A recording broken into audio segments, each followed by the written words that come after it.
Sofian, SIK SH. Eh, Panggilannya Pak Yohanes atau Pak Richard? Pak Richard. Lahir di Semarang 2 September 1976, akademisi polisi tahun 1998, lalu PTIK tahun 2007, Sespimen 2013. Pernah menjabat Pama di Polda Lampung tahun 1999 sampai 2005, penyidik KPK dari tahun 2007 sampai 2012, Kanit di 4 Subdit Tipikor Bareskrim Polri tahun 2013 sampai 2017. Pernah menjadi Kapolres Tanah Toraja tahun 2017, Wakapolres Maros tahun 2017 sampai 2019, lalu Wakil Dires Narkoba Polda Sulawesi Selatan tahun 2019 sampai 2022, dan penyidik tindak pidana media di Tipikor Bareskrim 2020-2021. Mungkin kita juga tidak sabar mendengarkan jawaban dari pertanyaannya Bapak Siswo. Mudah-mudahan nanti akan bisa agak sedikit menenangkan kita sebagai KPA penyalur di daerah. Kita dengarkan paparan dari Bapak Richard. Untuk Pak Richard kami persilahkan.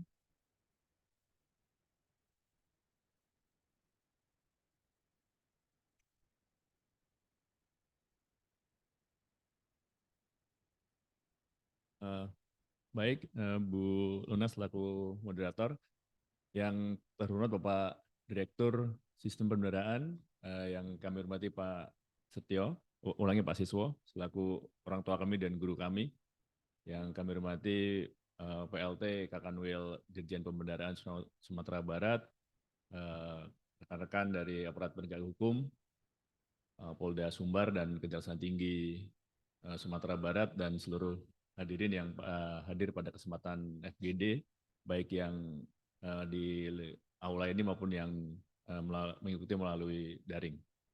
Assalamualaikum warahmatullahi wabarakatuh.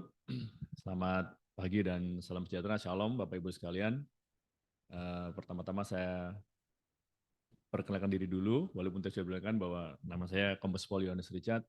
Saya kebetulan lama pengalaman kami lama di penyidikan di tindak pidana korupsi.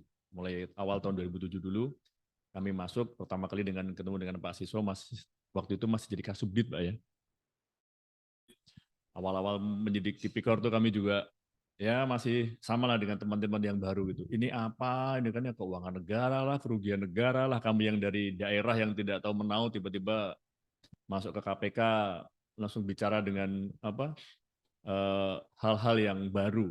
Tapi lama-kelamaan dengan belajar dari beliau, belajar pengalaman menangani kasus-kasus Tipikor, ya kami bisa mengikuti dan memahami lah apa itu tentang korupsi, kerugian negara dan sebagainya.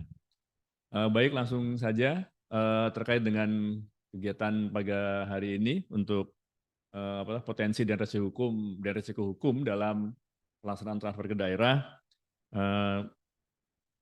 Lanjut, Mas. Ini pengertian tentang keuangan negara, saya cuma membacakan, saya yakin rekan-rekan sudah memahami dan sudah sering membaca, terutama aparat penegak hukum, baik dari kejaksaan maupun dari kepolisian, tentang keuangan negara, yaitu ada diatur dalam Undang-Undang Nomor 17 tahun 2023, kemudian juga ada juga di Undang-Undang Nomor 31 tahun 99 tentang pemberantasan Tipikor. Lanjut, ini meliputi dan seterusnya. Kemudian ini masalah tentang transfer ke daerah.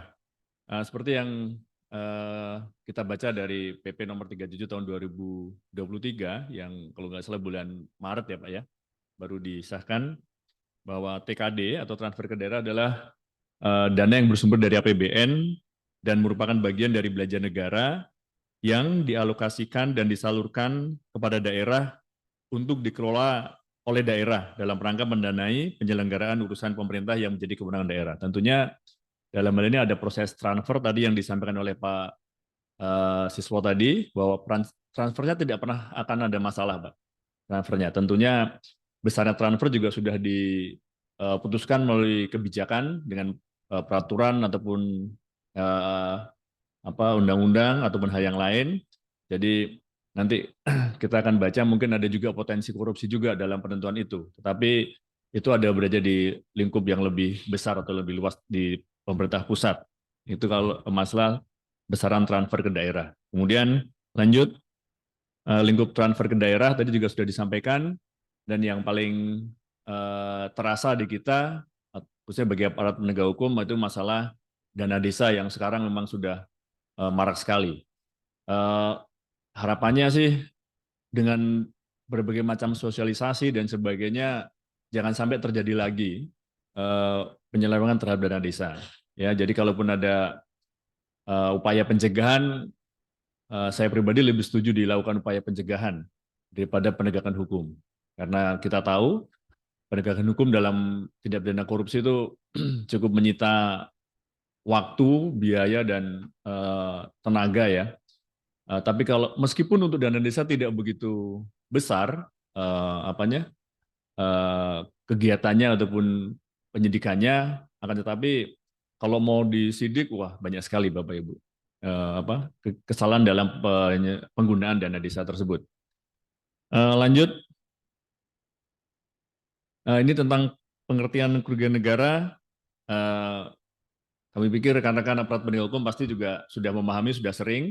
Kalau sudah sering periksa ahli, barangkali sudah ada yang pernah ketemu dengan Pak Siswa juga, pasti sudah cukup sebagai wawasan pengetahuan kita, walaupun nanti dalam penyidikannya tentunya ahlilah yang pantas untuk menjelaskan tentang apa itu pengertian kerugian negara. Tapi bukan berarti ini tidak penting bagi kita, karena sebelum melangkah bertemu dengan ahli, kita pun sudah bisa mengira-ngira apakah ini masuk dalam kerugian negara atau tidak. Dan itu sudah biasa diskusi dengan teman-teman baik dari Kanwil, perbendaraan, dan sebagainya. Lanjut. Nah, ini mulai menginjak ke masalah korupsi, Bapak Ibu sekalian. Tadi yang disampaikan oleh Pak Siso juga bahwa kewenangan yang besar itu pasti akan menimbulkan tentang penyalahgunaan kewenangan, ya kan? Power tends to corrupt, absolute power corrupts absolutely, begitu ya. Jadi intinya tadi yang disampaikan bahwa tidak boleh kekuasaan itu dalam satu tangan, karena itu pasti menimbulkan kesempatan untuk melakukan penyalahgunaan. Lanjut lagi, kami menginjak dalam tugas dan wewenang Polri, Bapak Ibu sekalian. Seperti yang kita ketahui bersama bahwa Polri mempunyai tugas pokok yang ada tertentu dalam Undang-Undang Kepolisian. Yang pertama adalah melindungi, mengayomi, dan melayani masyarakat, kemudian menjaga harga Kamtipmas, dan yang terakhir adalah penegakan hukum. Jadi konsepnya sebenarnya penegakan hukum diletakkan kepada bagian yang paling akhir dari tugas polisi. Kalau emang itu masih bisa dicegah melalui sosialisasi dan sebagainya, ya lebih baik itu diutamakan dulu. Kita sekarang sering mendengar masalah RJ atau restorative justice, di mana penyelesaian perkara di luar, tidak sampai ke pengadilan lah begitu. Ya, jadi diupayakan bahwa penegakan hukum itu merupakan sudah tidak ada langkah terakhir lagi begitu. Ini contohnya ketika kami pernah menjabat di Kapolres dulu, terkait dengan hal yang sama dana desa, ya kan? Waktu itu kami yang selesai tugas dari terakhir bertugas di Tipikor Barreskrim Polri, pindah ke kabupaten di wilayah Tanah Toraja di Sulawesi Selatan. Begitu disampaikan oleh Pak Bupati dan teman-teman dari DPRD gitu, itu disampaikan, Pak, di sana ada penyalahgunaan, penyelewengan dana desa, dan dengan apa ya, yang saya tangkap itu dengan kemauan yang sangat besar gitu. Udah Pak, ditindak aja begitu. Ditindak aja biar kapok begitu. Nah, itu pendapat dari teman-teman Muspida pada saat itu. Nah, tapi saya sendiri coba berdiskusi dengan teman-teman Muspida, salahnya apa sih Pak begitu? Salahnya apa? Bukan bermaksud bukan bermaksud dengan adanya melebihkan diri sendiri, tidak, tapi bagi teman-teman penyidik, dana desa itu kan lebih mudah begitu ya.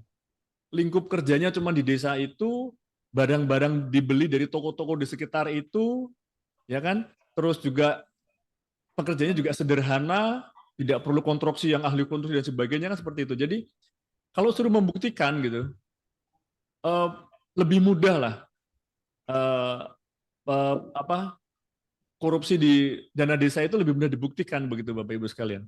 Karena tidak perlu dengan ahli yang jauh sampai ke pusat dan sebagainya.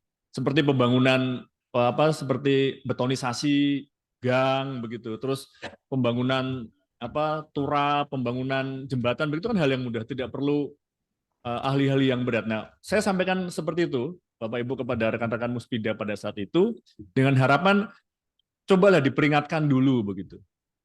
Diperingatkan dulu, diundang, diperingatkan. Kalau emang dia ngakui salah dan itu masih bisa baru pertama kali atau karena ketidaktahuan, ya bisa saja diminta untuk mengembalikan kerugiannya dan sebagainya, atau diminta untuk memperbaiki proyeknya seperti itu. Nah, itu yang kami pernah pengalaman kami seperti itu, Bapak Ibu sekalian. Jadi sekali lagi bahwa setidaknya penegakan hukum itu jangan buru-buru melakukan penegakan hukum lah, ya karena tidak sulit, ya tidak sesulit pengalaman kami ketika nyidik kasus dengan tingkat nasional begitu ya, terus melakukan penyidikan untuk kasus di desa begitu. Itu lebih mudah bagi kami karena kami pasti tahu tokonya beli di mana, bisa dibuktikan harga materialnya, bisa dibuktikan harga tukangnya, jasa tukangnya dan sebagainya, itu lebih mudah.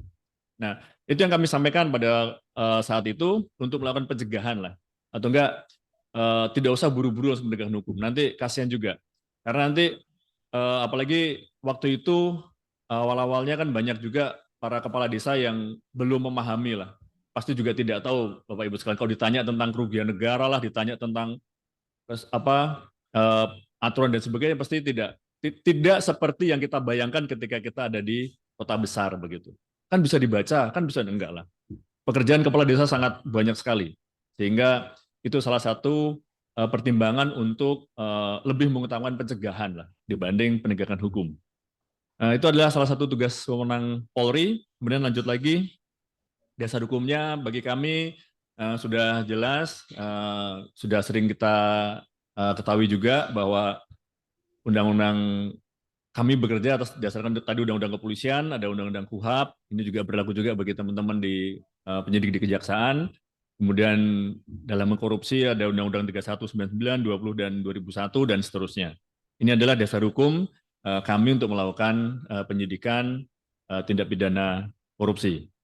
Lanjut, kemudian kewenangan penyidik Polri dalam tindak pidana korupsi itu diatur dalam KUHAP juga, sama dengan AP yang lain, yaitu melakukan penyelidikan dan penyidikan. Ada juga tahap tentang pemanggilan, pemeriksaan, penggeledahan, penyitaan, penahanan dan seterusnya. Itu adalah kewenangan dan ini saya pikir sudah umum lah kita ketahui Bapak Ibu sekalian. Kemudian kewenangannya juga diatur juga dalam Undang-Undang 31 dan 99, di mana kita juga diberi kewenangan untuk seperti memblokir rekening dan sebagainya. Itu juga kewenangan tambahan bagi kami. Lanjut, kemudian kategori tidak pidana korupsi. Kalau dalam hal ini Bapak Ibu sekalian terkait dengan transfer ke daerah, kategori yang tidak pidana korupsi ada banyak, tapi yang paling menonjol dalam proses ataupun kegiatan transfer ke daerah ini biasanya masalah penyuapan Bapak Ibu. Tadi yang saya sampaikan, tadi di awal disampaikan oleh Pak Siswo bahwa kebijakan untuk menentukan besarnya dana transfer itu, hibah lah, DAU, DAK dan sebagainya, itu kan ada di pusat. Ya kan? Kita semua pasti pernah dengar istilah calo anggaran begitu. Nah, tapi kan kita juga tahu membuktikannya yang sulit. Ya, walaupun kalau di KPK pengalaman dulu bahwa teman-teman di KPK punya kewenangan lebih dibanding APH yang lain, yaitu untuk melakukan penyadapan.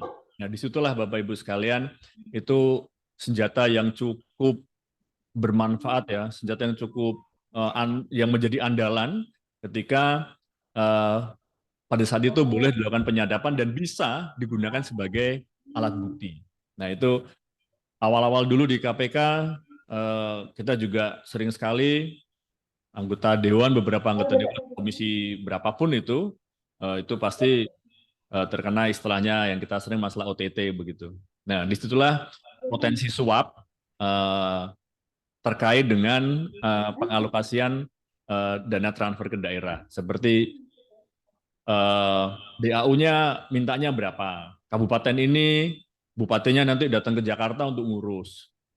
Provinsi ini, baik gubernur maupun orangnya gubernur datang ke Jakarta, ke Senayan, datang ke Kemenkyu, begitu, itu untuk mengurus agar mendapatkan dana, baik dana apapun itu yang cukup besar untuk daerahnya mereka. Dan ini praktiknya memang begitu, Bapak Ibu. Kami pengalaman terkait dengan mengurus anggaran, biaya dan sebagainya. Oleh sebab itu, ini kami sampaikan bahwa terkait dengan transfer ke daerah, dana bagi hasil dan sebagainya, DAU dan sebagainya, potensi yang cukup sering adalah potensi suap menyuap, baik dari daerah maupun dari kementerian, seperti itu. Kemudian kategori tindak pidana korupsi yang berikutnya yang terkait dengan penyaluran dana transfer ke daerah, yaitu masalah gratifikasi, Bapak Ibu. Dulu kita dengar istilah pungli ya, itu bisa masuk antara pemerasan ataupun gratifikasi lah, begitu. Ya, jadi seperti itu, pasti akan ada pemotongan dan sebagainya. Caranya sih macam-macam, Bapak Ibu. Caranya macam-macam. Terakhir juga kami masih ada juga tahun 2000, pengalaman kami 2017 itu di daerah Sulawesi Selatan sana, daerah Sulawesi sana, ada juga masih terjadi praktik pungli seperti ini. Memang transfernya 100%, dicarikannya 100% begitu.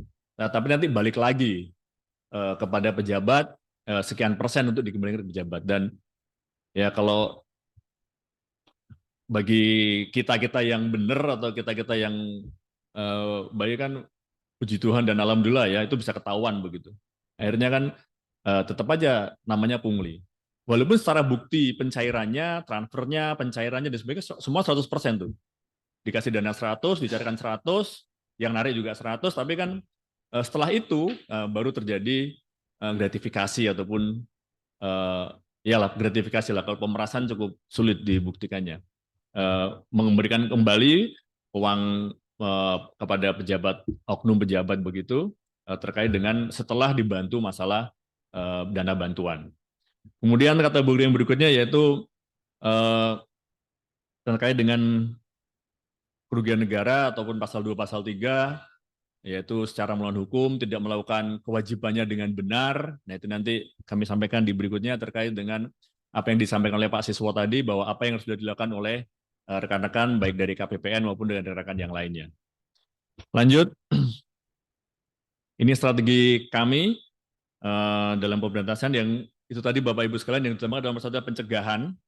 Itu memang yang kami harapkan karena pengalaman kami hampir 10 tahun lebih menangani tindak pidana korupsi, cukup capek Bapak Ibu nanganin kasus korupsi itu, dan lama waktunya, anggarannya juga besar, apalagi kami di Jakarta, kejadiannya di daerah begitu cukup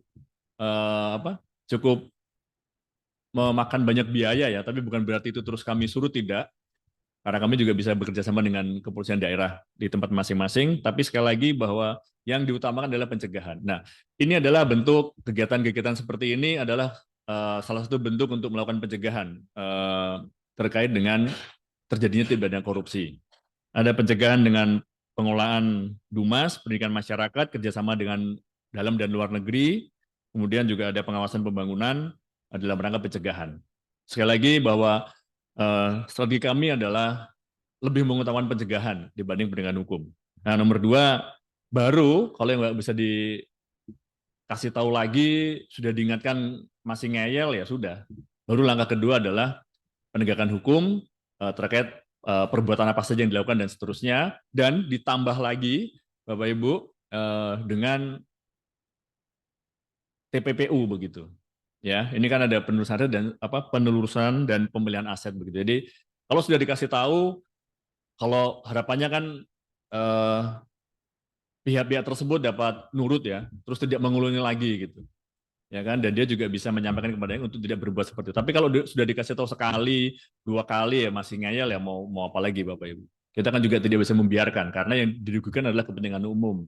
Yang dirugikan adalah keuangan negara. Sehingga sudah sekalian aja penegakan hukum, disidik dan masuk TPPU-nya begitu.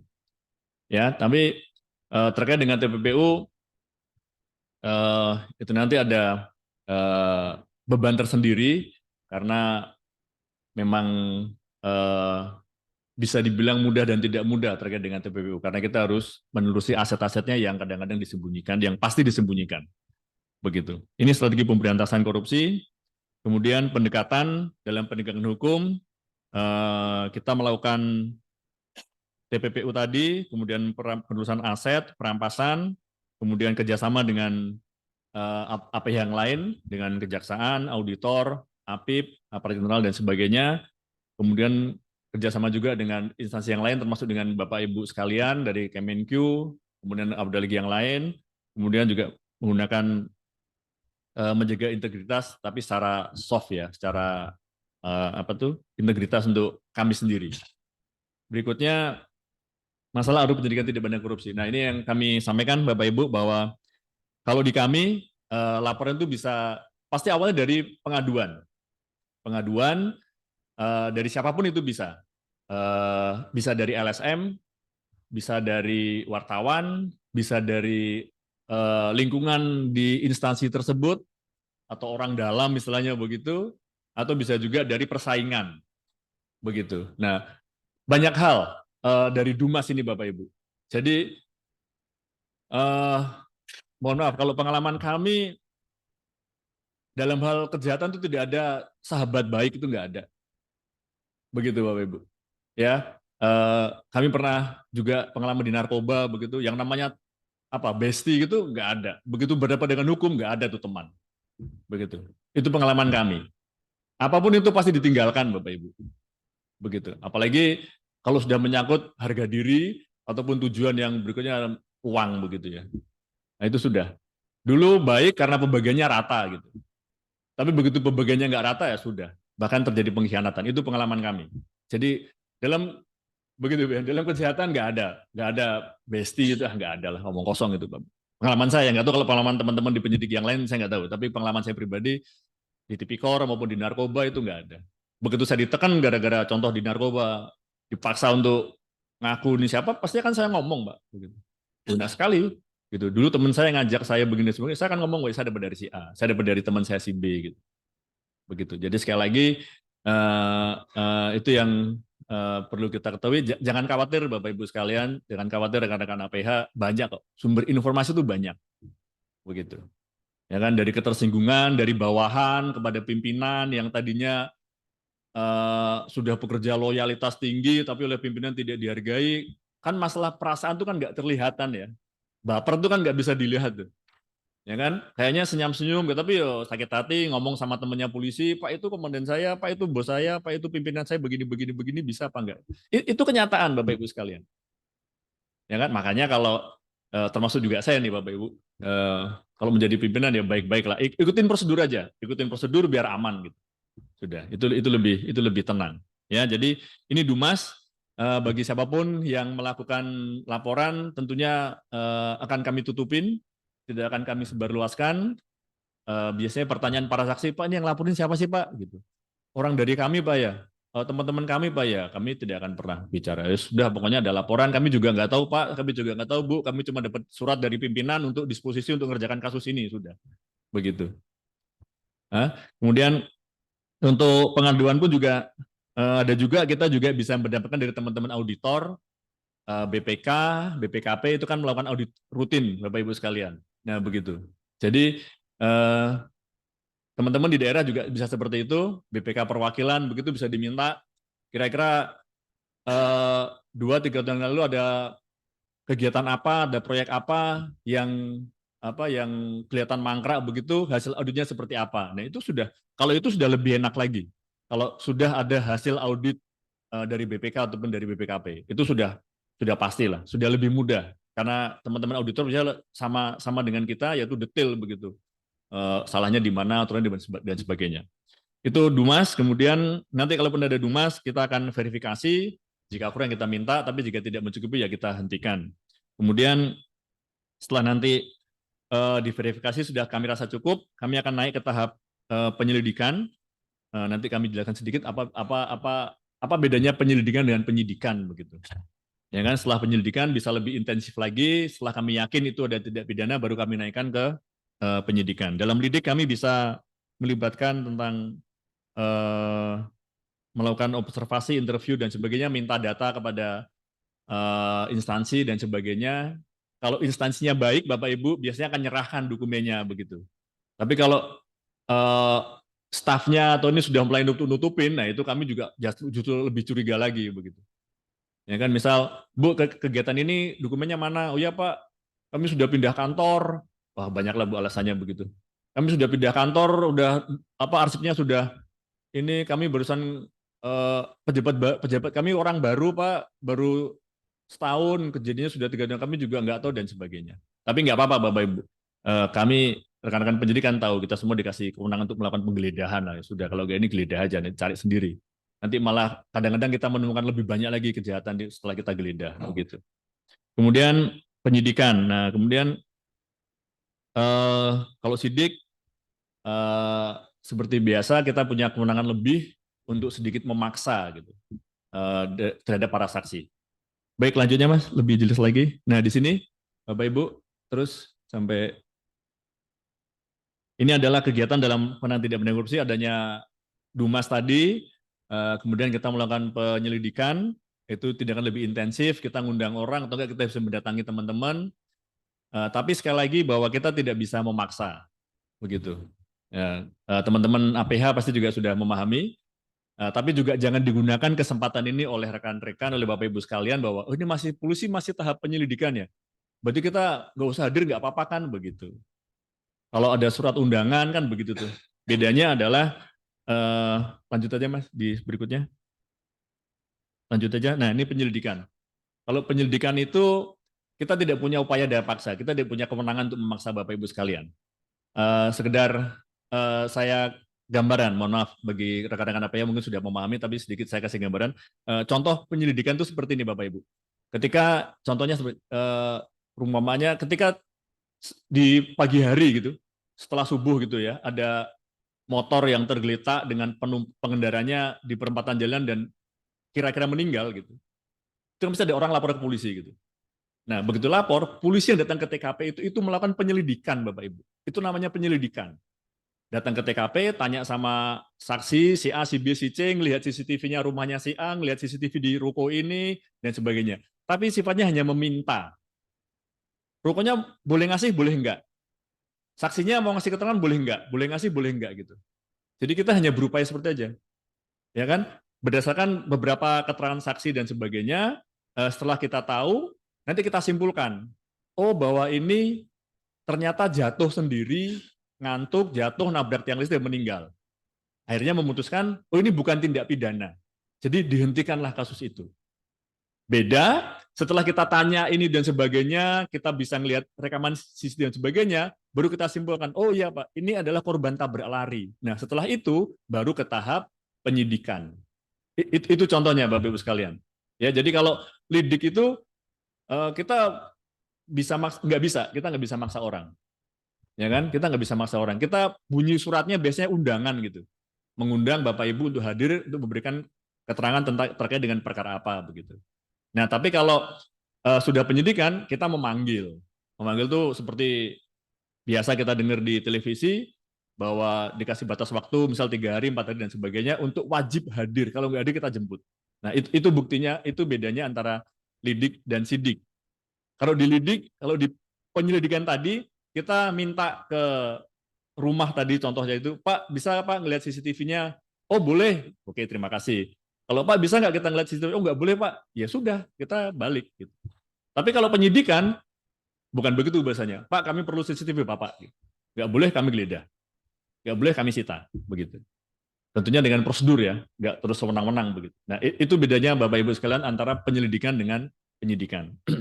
Nah terkait dengan tindak pidana korupsi tadi, ya tentunya kalau penyidikan eh, memang ada, tapi jarang sekali kita minta dokumen-dokumen dari sebuah instansi pasti diberikan walaupun nggak lengkap, begitu. Walaupun nggak lengkap. Jadi sehingga nanti kalau sudah naik ke tahap penyidikan, ketika kita rasa itu masih kurang, ya kita ngajukan izin ke pengadilan untuk melakukan penggeledahan. dimanapun itu Bapak Ibu, di semua tempat asal itu berhubungan dengan tindak pidana tersebut ya kita bisa geledah. Di rumahnya rekanan bisa, di rumahnya PPK-nya bisa, ya kan, di kantornya PPK bisa dan sebagainya. Seperti itu. Itu eh, perbedaan antara penyidikan dan penyidikan tadi. Kemudian terkait dengan kegiatan ini, Bapak Ibu, lanjut Mas. Ya, ini adalah potensi dan resiko hukum. Nah, ini saya sampaikan Bapak Ibu sekalian bahwa seberapa jauh sih teman-teman di KPPN bisa berpotensi terhadap eh, eh, keterlibatan, berpotensi untuk terlibat dalam sebuah tindak pidana korupsi atau tipikor begitu. Begini Bapak Ibu sekalian, kami sampaikan bahwa kami penyidik itu kan memang mungkin memang sudah sifat kami gitu Pak ya, tidak mudah percaya begitu. Ya, jadi seandainya contoh kasus ketika ada dana desa yang diselewengkan begitu, kita contoh yang kecil aja, Bapak Ibu semuanya bisa terlibat sebagai saksi, baik sebagai pejabat ya maupun sebagai orang biasa begitu. Ini simpel Bapak Ibu, ini adalah dana desa atau enggak oke lah di tingkat proyek di tingkat kabupaten begitu. Dana DAU atau DAK yang digunakan untuk pembangunan di sebuah kabupaten atau enggak dana transfer yang digunakan langsung ke dana desa dan sebagainya. Nah, ketika terjadi sebuah peristiwa pidana, kita pasti kan sudah protap kami, sudah prosedur kami akan menanyakan kepada semua orang. Dan salah satunya adalah kepada pengeluaran keuangan. Begitu. Ini proyek ini sudah dibayar belum? Gitu. Kami biasanya melakukan penyidikan terhadap kasus yang lebih dari setahun yang lalu. Begitu Bapak Ibu. Jadi kalau ini tahun 2023, yang kasusnya tahun 2022 ya masih bisa tenang lah begitu. Tapi yang kasusnya punya permasalahan tahun 2021, nah kita akan masuk ke sana. Kenapa? Karena dalam waktu 1 tahun biasanya akan diberikan kepada APIP dulu. Jika ada Dumas, Pak ini Pak di awal tahun atau di akhir tahun kemarin, akhir tahun 2022 ada pembangunan jembatan di desa A yang sekarang sudah ambrol atau sudah nggak karuan lah begitu. Nah, kami ketika nerima Dumas, kalau masih dalam waktu 1 tahun begitu Pak, kami akan kerjasama dengan APIP, ya kan, dengan apa? Kalau di dinas Pemda itu Pak, dinas inspektorat ya, dinasnya apa? Dinasnya Pemda masing-masing itu Pak, nama dinasnya di tiap kabupaten. Ya, apa nama dinas dinas pedesaan atau apa, masyarakat desa atau apa begitu.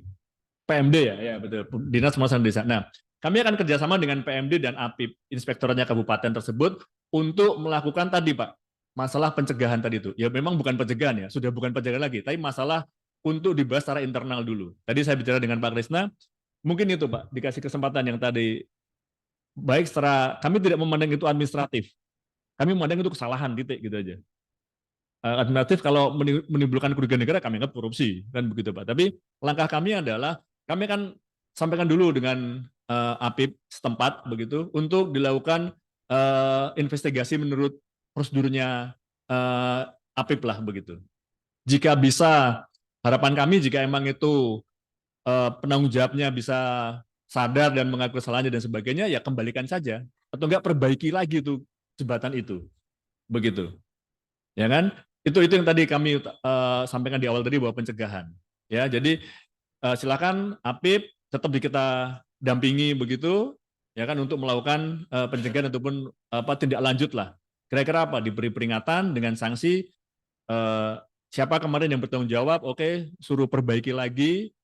Atau kalau enggak, kalau emang kegiatannya itu semacam bukan fisik begitu ya, kayak pelatihan dan sebagainya, dannya kembalikan lah begitu. Ya, tapi kalau itu sudah 2-3 tahun yang lalu, walaupun kecil Pak, ya kami pun juga bisa menyidik. Begitu. Jadi kalau punya kesalahan ya buru-buru minta maaf Pak, itu intinya begitu. Kalau emang wah ini saya sudah ketahuan dan saya sudahlah, datang saja terus perbaiki, bertanggung jawab secara, mumpung belum dilakukan tindakan pidana.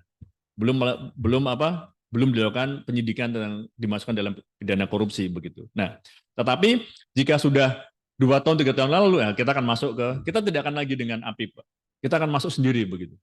APIP hanya sebagai data tambahan saja begitu. Ya kan, karena harusnya kan APIP juga melakukan auditor kan ya, melakukan audit kan begitu Pak ya. Nah, harusnya disitulah peran APIP gitu. Jadi kita menganggap bahwa APIP sudah melakukan audit, karena tidak berhasil ya sudah kita akan masuk sebagai penyidikan tindak pidana korupsi. Nah, contohnya adalah ketika sebuah proyek begitu, nantinya pasti akan sampai juga kepada bagian yang mengeluarkan anggaran. Dalam hal ini adalah teman-teman dari KPPN. Ya, jadi tentu yang ditanya bahwa Bapak Ibu dan sebagainya kan pasti ada aturan dalam hal pembayaran sebuah kegiatan gitu, baik di itu kegiatannya pusat dan sebagainya. Nah, pasti kan ketanya Bapak Ibu. Tadi yang disampaikan Pak Siswo tadi, kami yakin Bapak Ibu yang sudah berpengalaman, yang sudah lama pasti bisa menjelaskan. Ya Pak, sesuai dengan aturan Permenq lah, PP lah dan sebagainya adalah cara seperti ini. Nah, masalahnya adalah dilaksanakan atau tidak aturan tersebut Bapak Ibu. Ya, kami pernah pengalaman Pak. Nah, nanti masuk ke contoh ini juga. Ketika seorang bupati kami tanya begini Pak, bupati nih Pak, bupati. Dia baru kepilih sekitar 2 atau 3 tahun yang lalu. Saya tanya, Pak Bupati tugas tanggung jawabnya apa? Dia bisa jelasin. A, B, C, D karena baca. Ya kan kita kasih kesempatan untuk nyontek lah Pak gitu. Ya kan? Tugas tanggung jawabnya sesuai dengan Permendagri dan sebagainya dijelasin begitu. Nah, apakah sudah dilaksanakan? Jawaban beliau begini, iya Pak, semua ini sudah kami serahkan kepada Sekda untuk dilaksanakan. Saya langsung respect Pak. Gitu. Kalau gitu Pak, gaji Bapak kasihkan ke Sekda aja. Kalau yang semua yang kerja di Sekda gitu, Bapak sudah membuat kewenangan dan sebagainya, sudah gaji Bapak dan fasilitas Bapak serahin ke Sekda aja. Bapak cuma boneka aja jadi bupati. Kan enak sekali Bapak Ibu. Nah, begitu juga dengan teman-teman yang bertugas dalam hal pengeluaran anggaran gitu. Ya Pak, tadi disampaikan Pak Siswa tadi itu, bahwa kami sudah melakukan pengecekan terhadap dokumen persyaratan pembayaran. Jangan cuma di checklist Bapak Ibu. Ya kan, jangan cuma di checklist. Tagihan ada, anggaran sudah sesuai dengan anggaran sudah. Formilnya kan begitu ya. Ada anggarannya ada, checklist semuanya. Tapi di dalamnya tolong dibaca Bapak Ibu. Jadi bukan cuma asal-asalan saja bahwa dokumennya ini ada sudah centang, ini ada sudah centang. Tapi kan tidak seperti itu. Nah, karena apa? Karena kami dari Dumas biasanya mendapatkan dokumen-dokumen yang urgent, yang penting, dan yang ada kesalahannya cukup telak begitu. Ini Pak, ini Bu, ini dokumennya Pak. Ini dokumen yang asli, yang ditandatangani ketika berita acara serah terima. Ini dokumen yang asli Pak ketika pencairan. Ini dokumennya seperti itu. Ingat tadi Bapak Ibu bahwa Dumas itu bisa dari siapa saja. Nah, ketika kami punya bahan itu dan kita cocokkan bahwa laporannya tidak sesuai, nah itu akan menjadi pertanggungjawaban dari Bapak Ibu sekalian. Bapak Ibu tidak bisa berlindung di balik kesibukan. Bapak Ibu tidak bisa berlindung di balik banyaknya pekerjaan. Nggak bisa. Begitu. Pak, ini akhir tahun Pak, tugas kami banyak, berkas numpuk. Kami nggak mau tahu gitu Bapak Ibu. Begitu. Itu sudah tugas tanggung jawab Bapak Pak begitu. Pak ini banyak sekali kegiatan, bahkan mohon maaf, sakit pun kadang-kadang kami juga nggak bisa terima gitu. Kalau emang sakit, kenapa nggak dilimpahkan kewenangannya tersebut kepada yang lain kan gitu. Karena kami dulu mungkin sama juga ketika pejabat pimpinan pergi ke luar negeri selama seminggu gitu kan dibuat pelimpahan tugas dan tanggung jawab ya. Nah seperti itu kan ada itu. Nah kalau emang Bapak Ibu pejabat dulu sakit ya buat aja pelimpahan seperti itu. Wah ini kerjaan banyak, saya lagi sakit daripada saya disalahkan, buat aja. Nah kalau itu aman Pak, berpindahlah kewenangan kepada siapa begitu. Ya, jadi yang tadi saya sampaikan bahwa kalau nanti di situ kita mengetahui bahwa Bapak hanya melakukan prosedural yang ala kadarnya, ya mohon maaf Pak, kami akan curiga gitu, bahwa Bapak sengaja membantu kelancaran proses pembayaran yang tidak benar ini, yang diduga tidak benar. Seperti itu, yang tadinya sebagai saksi, ya mohon maaf, nanti malah jadi meningkat nanti Pak. Jadi turut lima-limanya atau turut serta lah, kan nggak enak malah Pak, begitu. Ya, sekali lagi Bapak Ibu perhatikan bahwa tidak semua, saya bukannya nakut-nakutin Pak, tapi pengalaman kami tadi tuh Pak, tidak ada hal yang langgeng dalam hal nggak baik begitu. Pasti akan ada semacam pengkhianatan begitu pasti ada. Ya kan itu yang perlu kita sih semua lah ya. Mudah-mudahan sih tidak ada. Jadi seperti tadi bahwa ketika itu laporan diberikan, kami akan baca laporannya. Kami ini kan nggak tahu, Pak. Kami ini nggak paham detail tentang proses pengeluaran anggaran. Kami nggak paham detail tentang dokumen apa saja yang perlu diperlukan ketika pencairan anggaran dan sebagainya. Kami kan hanya tahu kulitnya saja kan ya. Oleh itu kami tanya sama ahli begitu. Nah di ahli itu Pak kami eh, dulu Pak izin Pak Siswa dulu awal-awalnya di KPK dulu banyak yang tadi Mas Trisna seperti tadi bahwa banyak yang masih membela internal begitu Pak. Kementerian gitu. Aturan-aturan itu masih jarang yang mau jadi ahli begitu Pak ya. Dulu karena nggak enak. Hukum teman sendiri itu katanya begitu. Itu awal-awal dulu Pak, kami begitu tuh. Inspektornya kementerian apa begitu. Mereka tahu aturannya apa seperti ini tapi nggak sulit Pak, lebih lebih mudah sekarang lah. Dulu kami kadang kesulitan menemukan ahli tentang aturan internal begitu. Karena nggak enak lah apa menghukum teman sendiri ya. Jadi sekali lagi eh, kami memang tidak tahu Bapak Ibu, penyidik tidak tahu, tapi kami dibantu oleh ahli. Kalau ahli di daerah tidak ada ya kami akan lari ke pusat begitu, nyari ke pusat siapa yang ahli bisa menerangkan tentang prosedur dan apa yang harus dilakukan oleh pejabat tersebut dalam melakukan tugasnya begitu. Apakah cukup membuat checklist tadi, dokumen A ada, surat B ada, surat C ada dan sebagainya, tidak perlu dibaca kan nggak bisa begitu juga. Ya kan Pak, tadi yang kalau cuma buat checklist Pak, ya nggak usah perlu S1, S2 Pak, cukup anak-anak SMA yang praktek kerja di kita pun juga bisa. Kasih dokumen setumpuk, kamu cek ya, nama dokumennya ini ada apa nggak? Ada. Tapi dalamnya nggak pernah dicek. Begitu. Nah itulah kami sampaikan bagi kami, itu akan menambah kecurigaan kami bahwa Bapak terlibat. Bapak Ibu terlibat. Karena dengan sengaja. Di awal kami tanya, Bapak Ibu tahu aturannya? Tahu. Mana aturannya? Ini Pak, dijelasin nih. Kami ketik tuh di BAP. Nah, setelah kami tunjukkan, Bapak sudah tahu aturannya, tetapi Bapak tidak melakukan apa yang sudah Bapak ketahui. Nah, itu tadi Pak, yang di pasal 2 dan sebagainya, secara melawan hukum dengan sengaja, dengan maksud dan sebagainya. Itu yang dimaksud dengan unsur niat, begitu Pak ya. Bahwa Bapak tahu, tapi Bapak tidak melakukan. Ya sudah. Itu yang bagi kami Bapak sudah punya kemauan untuk berbuat jahat lah begitu, dengan sengaja untuk berbuat jahat. Ya, jadi sekali lagi di sini disampaikan potensi hukumnya, potensi dan risikonya. Kalau sebelah kiri ya masih sebagai saksi, Bapak Ibu ingat saksi pun juga tidak hanya sebagai pejabat, tetapi bisa juga kami memeriksa Bapak Ibu sekalian sebagai saksi peristiwa begitu. Misalnya ya, ada pembangunan gedung kantor daerah apalah gitu. Ya kan? Dan Bapak Ibu tinggal di lingkungan itu gitu. Bapak Ibu sebagai pejabat bendahara di dekat Bapak Ibu proyek itu terlaksana dan Bapak Ibu secara kasat mata tidak perlu keahlian, tidak perlu seorang ahli, secara kasat mata aja bisa menilai gitu. Ini pembangunan sudah setahun, tapi kok progresnya masih segini begitu. Ya kan? Itulah gunanya kenapa ketika di BAP Pak kami tanya tempat tinggal alamatnya di mana, sudah pengalaman kerja berapa tahun begitu. Itu untuk mengetahui Pak bahwa Bapak sudah cukup berpengalaman, bahwa Bapak bisa jadi dekat ada di TKP begitu. Ya kan? Dan nanti Bapak bisa secara kasat mata bisa loh, berarti kan Bapak harusnya tahu ya. Secara kasat mata Bapak tahu bahwa gedung ini belum layak kalau dianggap 70%. Gedung ini belum layak kalau dianggap 90% ya begitu. Ya kan? Ketika Bapak sebagai petugas bendahara ya bisa saja dibandingkan fotonya mana begitu.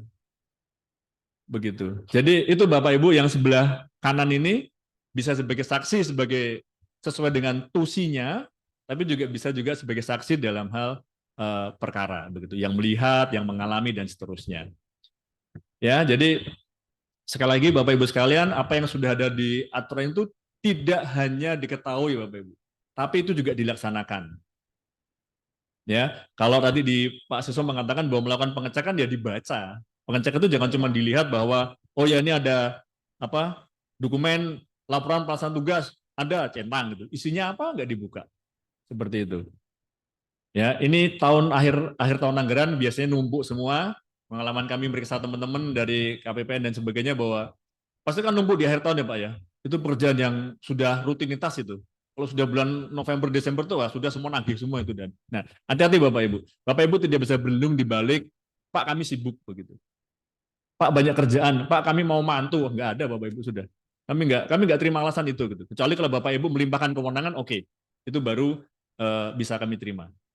Pak kami mau libur Natalan gitu, jadi tugas dan kewenangan kami limpahkan kepada wakil kami gitu, itu bisa saja begitu ya. Jadi sekali lagi itu potensinya Bapak Ibu keterlibatan bisa jadi keterlibatan dalam sebuah perkara dana transfer tadi karena Bapak ada di ujungnya karena apa Dirjen Pemberdayaan ini maupun KPPN yang ada di wilayah adalah merupakan pintu terakhir lah ya sampai mengeluarkan uang tersebut.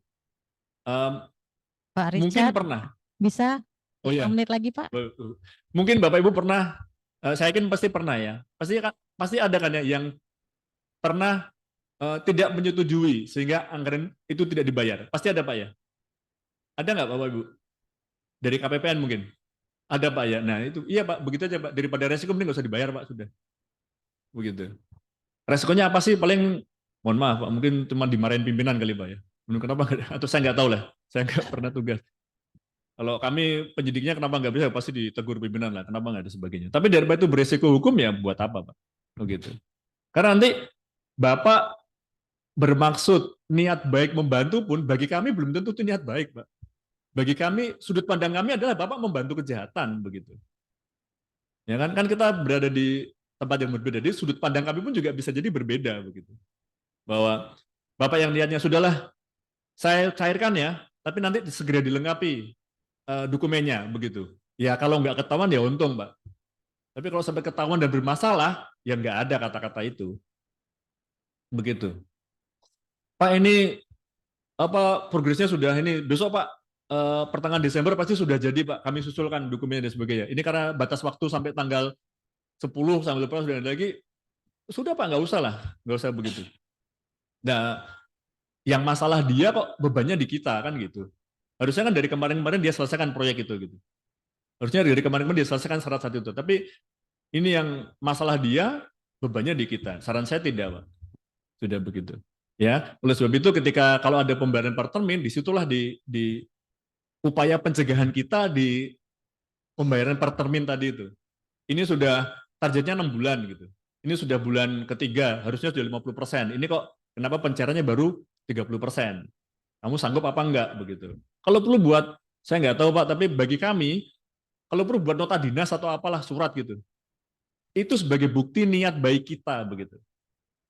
Ya kan? Contohnya adalah seperti ini Bapak Ibu, ketika ada beberapa kasus yang pernah kami alami bahwa Pak pernah nggak nyarankan sama pimpinannya bahwa ini sudah disampaikan, ini tidak mungkin dilaksanakan dalam waktu dekat. Sudah Pak, kami sudah dalam rapat, kami sudah sampaikan secara lisan, banyak saksi. Itu pimpinannya masih bisa nolak loh Pak. Begitu. Itu pimpinannya masih bisa nolak. Enggak Pak, kami tidak pernah diingatkan. Begitu. Nah, oleh sebab itu pakai bahasa tertulis, pakai surat, nota dinas, atau apapun yang tertulis. Begitu. Ya, jadi saya tidak tahu apakah ada mekanisme kita mengingatkan satker lain terkait pencairan. Ada nggak Pak Krisna? Jadi begini, ada Pak ya. Walaupun kepada satker lain Pak ya, ke kementerian ataupun apa dinas ataupun benda, itu Pak, dilaksanakan pembinaan gitu Pak ya. Nah seperti itu. Bentuknya apa, formnya sudah pasti Bapak Ibu sudah tahu juga. Nah itu sebagai bukti bahwa Pak kami sudah kirim surat Pak. Di bulan keempat kami sudah sampaikan bahwa ini progres masih 30%, tolong dipercepat agar tidak ini. Nah itu sebagai salah satu bukti bahwa kita sudah berniat untuk mengingatkan dan mencegah terjadinya kesalahan lah begitu, ya kan? Terus kalau emang itu enggak ini, ya datang lagi, kirim surat aja banyak-banyak nggak apa-apa Bapak Ibu, ya kan? Itu untuk melepaskan kita dari tanggung jawab tadi lah, bahwa kita sudah berperan untuk mencegah adanya kesalahan. Baik, kemudian kalau yang sebelah kanan tadi, kirim Mas, yang tadi. Nah itu sebagai saksi ahli, mungkin kami Kasih ya. berharap Bapak Ibu sekalian, Pak Direktur, agar tenaga ahli itu diperbanyak begitu Pak. Karena pengalaman kami kadang-kadang nunggu waktunya para saksi ahli ini cukup menyita waktu kami Pak.